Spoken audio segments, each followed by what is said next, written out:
नमस्कार, मी आहे तुमच्यासोबत नरसिंग भुरे, आरोग्य दूत न्यूज.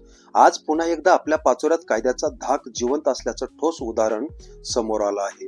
अंतुर्ली फाट्याजवळ एक इसम धारदार लोखंडी तलवार घेऊन फिरत होता, दहशत निर्माण करत होता, लोकांच्या मनात भीती पसरवत होता. मित्रांनो, तलवार ही फक्त लोखंडाचा तुकडा नसतो, तो भीतीचं शस्त्र असतो. आणि जेव्हा कोणी सार्वजनिक ठिकाणी असं शस्त्र घेऊन फिरतो, तेव्हा तो फक्त कायदा मोडत नाही, तर समाजाच्या शांततेला आव्हान देतो. मात्र याच वेळी आपल्या पाचोरा पोलीस स्टेशनची गुन्हा शाखा सज्ज होती. जळगाव जिल्ह्याचे पोलीस अधीक्षक महेश्वर रेड्डी यांनी शस्त्र अधिनियमाखालील गुन्ह्यावर कठोर कारवाई करण्याच्या स्पष्ट सूचना दिल्या होत्या. त्या सूचनानुसार पाचोरा पोलीस निरीक्षक राहुल कुमार पवार यांनी तात्काळ हालचाली केली. गोपनीय माहिती मिळताच गुन्हा शाखेचे पथक काही क्षणात घटनास्थळी दाखल झालं आणि शिताफीने त्या इसामाला ताब्यात घेतलं. त्याच्या ताब्यातून धारदार लोखंडी तलवार आणि मोटरसायकल जप्त करण्यात आली.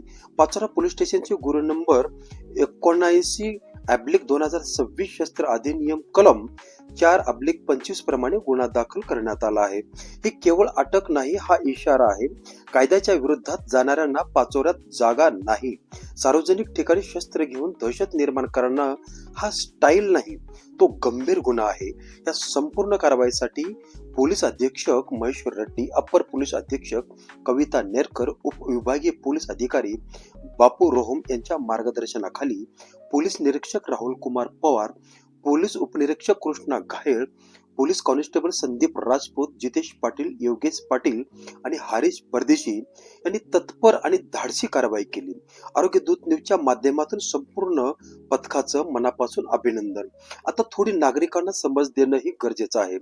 तरुण मित्रांनो, क्षणिक प्रसिद्धीसाठी सोशल मीडियावर व्हिडिओ टाकण्यासाठी किंवा स्वतःला रॉबिन हुड समजण्यासाठी शस्त्र हातात घेणं म्हणजे आयुष्याचं खेळ करणं आहे.